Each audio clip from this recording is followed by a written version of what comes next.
어찌 나와 함께 가려느냐, 어찌 나와 함께 가려느냐라는 제목으로 우리 말씀을 함께 나누도록 하겠습니다. 우리 성탄을 이틀 앞둔 현 시점에서 이 룻을 통해서 우리가 어떤 믿음과 신앙을 배워야 할지 함께 나누어 보도록 하겠습니다. 시어머니와 며느리의 관계는 예나 지금이나 편하지 않은 듯합니다. 시어머니, 시자가 들어간 이야기만 들어도 우리가 마음이 좀 쿵쾅거리는 느낌이 들고, 며느리라는 이야기만 들어도 무엇인가 시댁과는 거리가 있는 벽을 쌓아두는 느낌을 받을 때가 있습니다. 아무리 잘해줘도 시어머니는 시어머니고 며느리는 며느리다라는 말이 있는 것을 보면은 시어머니와 며느리의 관계는 세월이 흐르고 시대가 문화가 바뀌어도 그렇게 편하지만은 않은 듯합니다. 하지만 이러한 고부간의 이 어려운 관계는 동양 문화권 그리고 한국 문화권에만 있는 것 같지는 않습니다. 서양 속담에 보면은 시어머니는 설탕으로 만들어도 쓰다, 시어머니는 설탕으로 만들어도 쓰다라는 속담이 있는 것을 보면은 이게 서양에서도 시어머니와 며느리의 관계는 그렇게 편한 것만은 아닌 듯합니다. 여러분들은 어떻습니까? 시어머니와의 관계가 원활하신지요? 시어머니만 떠올리면 눈물이 나고 감동이 있고 은혜가 되시는지, 보고 싶은 마음에 무엇이라도 하나라도 더 해드릴 수 있는 마음이 있으면 좋겠다라는 그런 마음이 드시는지요? 오늘 성경에 보면은 우리에게 본이 될 만한 시어머니와 며느리의 관계가 나옵니다. 고부간의 갈등은 찾아볼 수 없을 만큼 매우 애틋하고 다정해 보이는 관계가 나오지요. 바로 나오미와 룻과 오르바라고 하는 두 며느리의 이야기입니다. 나오미는 원래 베들레헴이 고향이었습니다. 베들레헴에서 살다가 이제 그 땅에 흉년이 들자 남편과 두 아들을 데리고 요단을 건너서 동편에 있는 모압 땅으로 와서 살게 되었습니다. 순전히 양식이 없는 고향을 버리고 풍족한 양식이 있는 모압 땅으로 와서 살게 되었던 것이지요.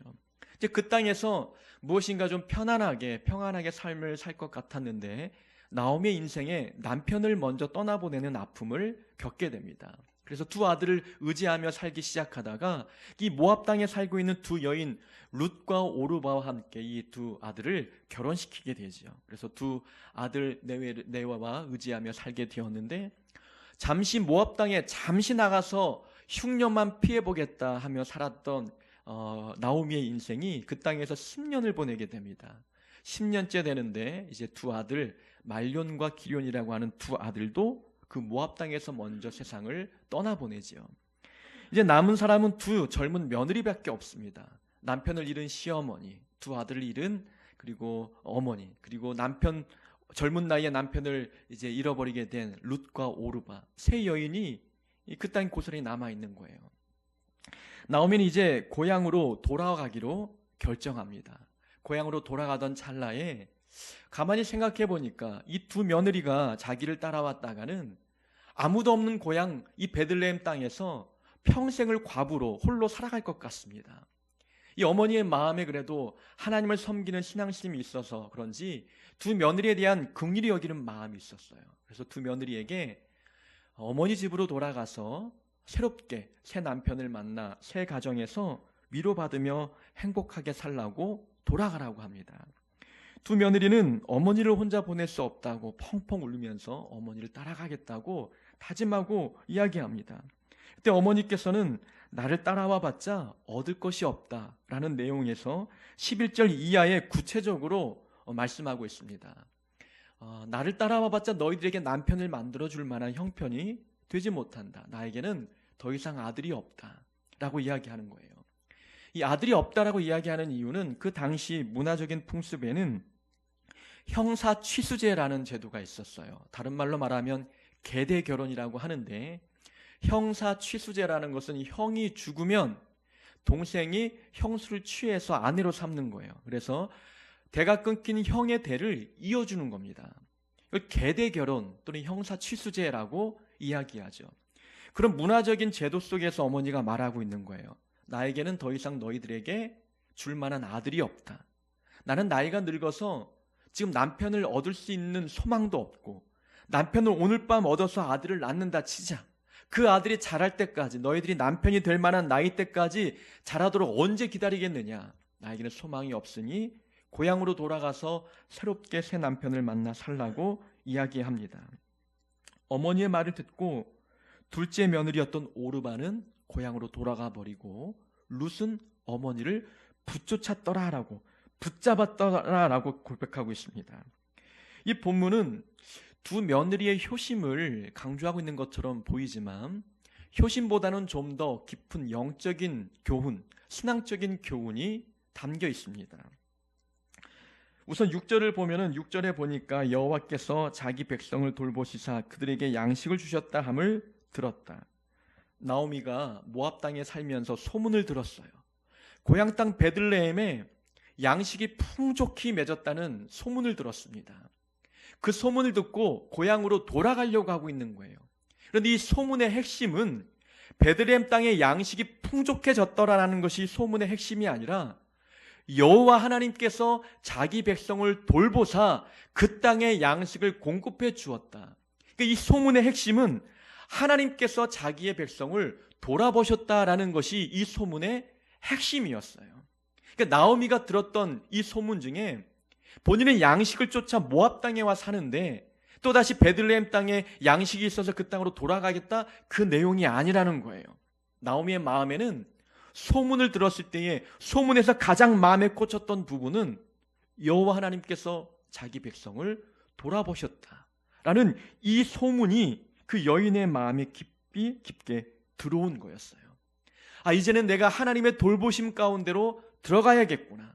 내가 하나님을 떠나서 양식을 보고 쫓아왔던 삶이었는데 하나님께서 그의 백성을 돌아보셨다고 하니 그 땅에 머무는 것이 더욱더 은혜였는데, 흉년이 들었어도 그 베들레헴 땅에 머물러서 하나님의 돌보심 속에 거하는 것이 옳은 행동이었는데 이제는 돌아가서 하나님의 돌보심 가운데에 머물러야 되겠다 싶은 마음에 돌아가려고 했던 것입니다. 이 소문이 번지게 된 배경을 한번 머릿속으로 그려보세요.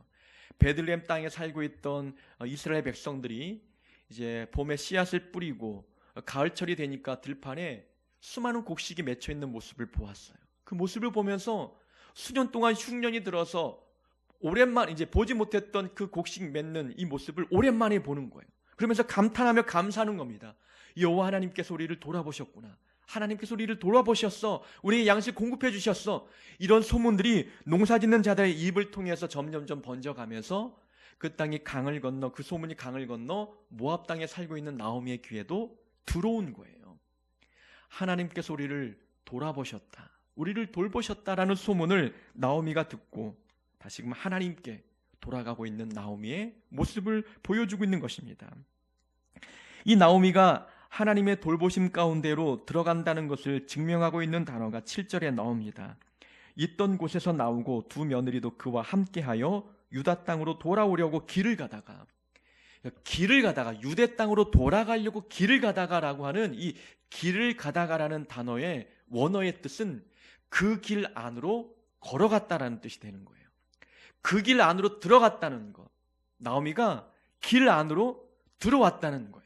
그럼 지금까지는 길이 아닌 길 밖에서 살고 있었다는 것을 의미하고 있는 것입니다. 나오미의 인생은 길이 아닌 다른 길을 걷고 있었어요. 길이 아닌 곳을 살고 있었던 그녀의 인생을 단적으로 보여주고 있는 것입니다. 모압 땅에 살았던 그녀의 인생은 길 밖의 인생이었어요. 하나님이 계신 베들레헴을 버리고 양식을 쫓아 모압 땅까지 왔던 것은 길 밖을 벗어난 삶이었음을 보여주고 있는 것입니다. 이제는 하나님께서 자기 백성을 돌보신 그 땅으로 돌아간다는 것은 하나님 안으로 들어가는 것을 의미하는 거예요. 길을 찾아서 이제는 정도를 걷겠다고 다짐하고 있는 나오미의 모습을 보여주고 있는 것입니다. 양식 있는 곳이라면 안전할 것처럼 생각하여서 모압 땅에 와서 살았습니다. 그러나 그 인생은 길을 벗어난 인생이었어요. 길을 벗어나니 수많은 고난을 길 밖에서 만나게 된 나오미의 인생이었습니다. 그녀는 베들레헴에 돌아가도 풍족한 삶을 누릴 수가 없었어요. 그녀에게는 땅 한 평 없었고 집도 없었고 그녀를 돌볼 만한 사람도 없었습니다. 베들레헴에 돌아가도 가난이 기다리고 있었지만 그럼에도 불구하고 그녀가 베들레헴으로 돌아가고자 결심했던 것은 그 길로 가는 것이 인생의 바른 길이었기 때문임을 알았기 때문입니다. 길 안으로 이제 들어온 거였어요. 삶의 고난을 만나게 되는 경우는 길을 벗어난 삶을 살 때입니다. 길이 아닌 곳으로 갈 때, 올바른 길을 벗어날 때 삶의 고난을 만나게 되는 것입니다. 우리가 살고 있는 삶은 길 안에 있는 삶입니까? 아니면 정도를 벗어난 길 밖의 삶을 살고 있는 인생입니까? 하나님의 돌보심을 벗어나는 것, 그것은 길 벗어난 인생인 거예요. 하나님께 돌아왔다는 것은 길 안에 들어온 인생이요, 새롭게 십자가의 길로 들어왔고 생명의 길로 들어온 바른 길로 다시금 살겠다고 고백하는 인생입니다. 지금까지는 자기의 힘으로 살아보려고 노력했어요. 양식이 있는 모압 땅으로 가면 잘 살겠지. 양식을 붙들고 자기 힘을 붙들며 살아왔던 인생이었지만 그 인생도 죽음을 이길 수 없는 인생이었습니다. 자기 힘으로 해결할 수 없는 수많은 인생의 문제들이 많음을 깨달았습니다. 이제는 하나님의 돌보심으로 들어가는 거예요. 하나님이 나를 돌보신다면 이러한 고난을 능히 이길 수 있겠구나. 믿음의 고백을 가지고 하나님의 돌보심 가운데로 들어가고 있는 나오미의 인생, 새로운 길 안으로 생명의 길로 들어오고 있는 인생임을 보여주고 있는 것입니다. 나오미는 양식을 찾아 베들레헴으로 돌아오는 것이 아니라 하나님의 돌보심 안으로 들어오고 있는 것이었습니다. 혹자는 그렇게 비난할 수도 있습니다. 너무 늦은 것이 아니냐. 남편을 잃기 전에 돌아오지. 두 아들을 잃기 전에 돌아오면 좋았을 텐데 너무 늦지 않았느냐라고 비아냥거리며 비판할 수도 있습니다. 그러나 우리가 기억할 것은 하나님께 돌아오는 데에는 늦은 시간이라는 것은 없다는 것입니다. 하나님께 돌아왔다는 것, 지금에서라도 돌아왔다는 것은 늦은 게 아니라는 거예요. 비록 남편을 잃고 두 아들을 잃었지만 지금이라도 돌아온 것이 하나님에게는 기쁨이요 은혜라는 것입니다. 남편이 죽고 두 아들이 죽었던 상황, 그녀의 마음이 찢어질 듯 아팠겠지만 그녀의 귀에 하나님이 그 백성을 돌보셨다는 소문이 들렸어요. 이것은 하나님께서 나오미를 부르시는 음성이었습니다. 하나님의 돌보심을 벗어났더니 삶이 어떠했느냐. 이제는 그녀의 귀에 하나님이 자기 백성을 돌아보셨다는 소문을 듣게 하셔서 다시금 하나님 품으로 돌아오게 하는 겁니다. 하나님이 부르시는 거예요. 이 소문을 통해서 부르시는 하나님의 음성을 듣고 나오미는 하나님 품으로 돌아가고 있는 것입니다. 늦은 게 결코 아니라는 거예요. 조금만 더 하나님 품으로 빨리 돌아왔다면 내 삶이 조금 달라졌을 텐데, 그런 후회와 실망감이 우리 마음에 들 수도 있지만 그러나 지금도 늦은 게 아니라는 겁니다. 하나님이 부르실 때 빨리 그 부르심 앞에 응답하여 하나님의 돌보심 가운데로 들어오는 인생, 결코 늦은 인생이 아니라는 것을 우리에게 보여주고 있습니다. 고향으로 돌아오는 길목에서 나오미는 두 며느리를 돌려보내고자 합니다. 어머니의 집으로 돌아가라 라고 이야기합니다. 근데 어머니의 집, 아버지의 집으로 돌아가라 말씀하지 않고 어머니의 집으로 돌아가라 라고 이야기하고 있어요. 당시는 북의 사회였거든요. 아버지가 중심이었습니다. 그러면 돌아갈 때에는 아버지 집으로 돌아가는 것이 어찌 보면 좀 더 북의 사회의 올바른 표현법이죠. 그런데 나오미는 어머니의 집으로 돌아가라라고 이야기합니다. 여기에는 중요한 의미가 담겨 있는 거예요. 보통 결혼에 관련된 이야기가 오가거나 또 결혼에 대한 계획과 의논이 오갈 때에는 보통 어머니 집이라는 말을 사용합니다. 결혼에 관련돼서 표현할 때는 어머니 집이라고 말하는 그런 관용적인 표현이라는 것이죠. 그러니까 나오미가 두 며느리에게 어머니 집으로 돌아가라라고 말하는 것은 무엇을 허락하는 거냐면 결혼을 허락하는 거예요. 재혼해라. 내가 놓아주겠다. 돌아가서 새로운 남편을 만나 새로운 위로를 받으며 살라고 허락해 주는 거예요. 나오미의 마음에 하나님을 섬기는 올바른 신앙심이 있어서 남편을 만들어줄 수 없는 상황에 이 두 며느리를 끝까지 붙잡고 고향으로 데리고 가서 그 며느리를 의지하며 살고자 하지 않았다는 것입니다. 두 며느리에게 새로운 인생을 살도록 허락해 주는 거예요. 그런데 두 며느리는 돌아가지 않겠다고 이야기합니다. 우리는 결혼하지 않겠습니다. 어머니만 따르겠습니다. 라고 이야기하죠. 그때 시어머니가 묻습니다. 어찌 나와 함께 가려 하느냐? 이유가 무엇이냐? 왜 나와 함께 가려고 하느냐라는 질문을 던지는 거예요. 보통 우리가 왜 나와 함께 가려느냐 이런 질문을 받으면 한번 한 발 뒤로 물러서면서 진지하게 자기 마음을 들여다보게 되잖아요. 왜 예수님 믿으세요? 왜 교회 나오려고 하세요? 왜 큰 교회를 놔두고 작은 교회 나오려고 하세요? 왜 큰 교회 담임 목사로 청빙에 가려고 하지 않고 왜 개척하려고 하세요? 이런 종류의 질문들은 냉정하게 자기 마음을 들여다보게 만드는 질문이라는 거예요. 어머니도 그런 질문을 던지고 있는 겁니다. 왜 나와 함께 가려 하느냐? 충동적으로 결정한 거냐? 감정적인 결정이냐? 한번 생각해 보라는 거예요. 나는 너희들에게 남편을 만들어줄 수 없다. 아무리 계대 결혼이 이 사회의 풍습이라 한다 한들 내 태중에는 아들도 없고 내가 나이가 늙어서 남편을 얻을 만한 형편도 되지 못한다. 혹 기회가 되어서 남편을 얻었다 한들 지금 아들을 낳아서 그 아들이 자랄 때까지 기다린다는 것은 불가능하지 않느냐? 돌아가는 게 맞지 않느냐? 내가 해줄 수 있는 것이 아무것도 없는데 왜 나와 함께 가려느냐? 아무것도 얻을 것이 없는데 왜 믿으려고 하느냐? 왜 따라오려고 하느냐라고 묻고 있는 겁니다. 그 질문을 듣고 오르반은 얻을 게 없네. 어머니를 따라가봤자 소망할 것이 없네. 돌아가 버리는 거예요. 근데 룻은 그 질문을 듣고도 어머니를 붙잡는 겁니다.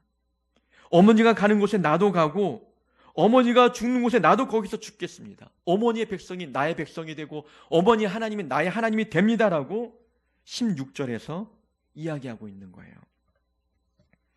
오르바와 룻이 가지고 있는 기준이 달랐던 거예요. 오르바는 더 이상 어머니를 따라가도 얻을 것이 없다는 것을 알았어요. 남편을 얻지 못한다는 말에 고향으로 돌아가 버립니다. 오르바가 어머니를 따르려고 했던 이유가 그럼 무엇인지 분명하게 드러나지 않습니까? 어머니를 따라가면 혹 남편을 얻지는 않을까라는 기대감. 필요한 것이 있다고 생각되니까 어머니를 따라가려고 했던 거였어요. 근데 필요한 것이 없다고 느껴지자 돌아가 버린 것입니다. 근데 그녀가 고향으로 돌아가 버린 것은 단지 새로운 남편을 얻기 위해서 돌아간 것으로만 그칠 것이 아니라 15절에 보면은 뭐라고 나와 있냐면은 룻에게 말합니다. 내 동서는 그의 백성과 그의 신들에게로 돌아가나니. 오르바가 돌아간 것은 모압의 신들에게로 돌아가는 거예요. 우상에게 돌아갔다는 것으로 해석되어지고 있다는 겁니다. 그러니까 하나님을 오르바는 만나지 못한 거예요. 하나님과의 올바른 관계를 맺지 못하고 하나님을 떠나버린 것으로 묘사하고 있다는 것입니다. 오르바는 필요에 의해서 어머니를 붙잡았던 거였어요. 오르바는 하나님을 따라가는 것처럼 보이지만 필요에 의해서 하나님을 붙잡았던 거였어요. 그런데 정작 현실을 보니 필요한 것이 채워지지 않자 그 관계를 정리해버리는 오르바의 모습이었습니다. 오르바가 맺는 관계, 하나님과의 관계, 어머니와의 관계는 필요에 따라서 맺어진 관계예요. 근데 룻은 사랑으로 맺어진 겁니다. 하나님을 만났어요. 하나님을 사랑하고 보니 어머니를 향한 긍휼의 마음이 생긴 겁니다. 어머니까지도 사랑하게 되는 겁니다. 하나님을 따라간다 한들 얻을 것이 아무것도 없어도 사랑하기 때문에 그 관계를 끊지 못하는 거예요. 룻은 필요에 의해서 관계를 맺는 사람이 아니라 사랑으로 관계를 맺는 자였어요. 보통 사람의 관계도 필요로 맺어진 관계가 있고 사랑으로 맺어진 관계가 있어요. 부부 관계와 자녀와 부모의 관계가 필요에 의해서 관계를 맺었다고 생각해 보세요. 이 관계가 오래 가겠느냐라는 거죠. 자녀들이 부모에게 주는 게 뭐가 있어요? 사랑 말고 돈을 벌어다 줍니까? 필요를 채워줍니까? 늘 빼가는 것밖에 없어요. 늘 간식을 먹어도 아빠가 내야 되는 것이고 용돈도 아빠가 주고 간식도 아빠가 사주고 옷도 아빠가 사줘야 되는 거예요. 이 관계가 필요에 의해서 맺어진 관계라면 이 관계는 끊어야 되는 게 맞잖아요.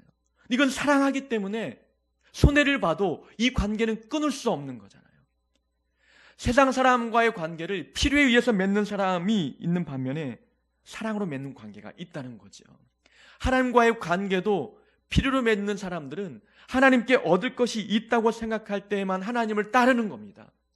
왜 나를 따라오려고 하느냐라는 하나님의 질문 앞에 얻을 것이 아무것도 없어도 과연 하나님을 따라가느냐, 그런 사람들 하나님을 사랑하는 겁니다. 사랑의 관계를 맺고 있기 때문에 필요가 채워지지 않는다 할지라도 그 관계를 놓지 않는 자들이 있는 것이지요. 하나님과의 관계는 사랑하는 관계로 맺어져야 합니다. 우리 성도와의 관계도 사랑으로 맺어져야 되는 것입니다. 우리가 하나님을 따라가도 복을 받지 못할 수도 있어요. 성공하지 못할 수도 있습니다. 불행이라는 것도 피하지 못할 때가 있지요. 그래도 하나님을 따라가려느냐라는 겁니다.